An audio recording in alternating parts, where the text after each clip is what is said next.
नमस्कार, म सुमन र म आज चाहिँ मेरो किडनी ट्रान्सप्लान्टको 24औं दिनमा छु र तपाईलाई किडनी कसले दियो र तपाईले कुन हस्पिटलमा किडनी ट्रान्सप्लान्ट गर्नुभयो र कति खर्च लाग्यो भनेर मलाई धेरै जनाले क्वेशनहरु सोधिराख्नु भएको छ। आज चाहिँ म सरसर्ती यसको एन्सर दिन गइरहेको छु। पहिलो नम्बरमा मलाई किडनी कसले दियो त? नेपाल सरकारले तोकेको 52 वटा नाताहरू छन् जसले चाहिँ किडनी डोनेट गर्न मिल्छ। मेरो केसमा भनेको चाहिँ मलाई मेरो आमाले किडनी दिनु भएको हो, तर मेरो आमासँग चाहिँ ब्लड ग्रुप मिलेको थिएन र त्यसैले हामीले चाहिँ पियर एक्सचेन्ज गरेको हो। यदि तपाईहरुलाई पियर एक्सचेन्जको बारेमा थाहा छैन भने चाहिँ कमेन्ट गर्दै गर्नु होला, म त्यसको बारेमा छुट्टै अर्को भिडियो बनाउँछु।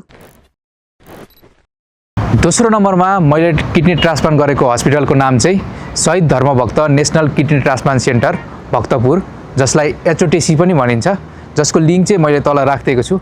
त्यहाँ गएर पनि तपाईहरुले चेक गर्न सक्नुहुन्छ र साथै तपाईले गुगलमा गएर एचओटीसी लेख्नु भयो भने पनि सजिलैसँग भेट्न सक्नुहुन्छ। आउँछ खर्चको कुरा।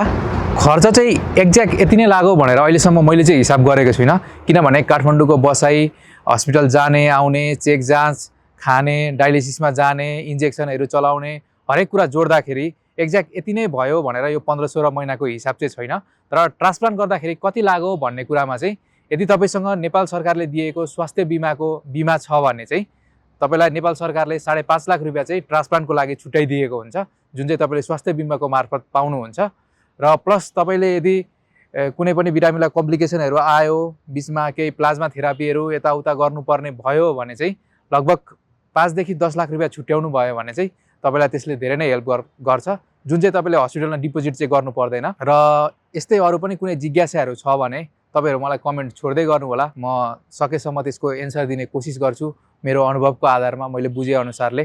र भन्दै आजलाई चाहिँ थ्यांक यू सो मच।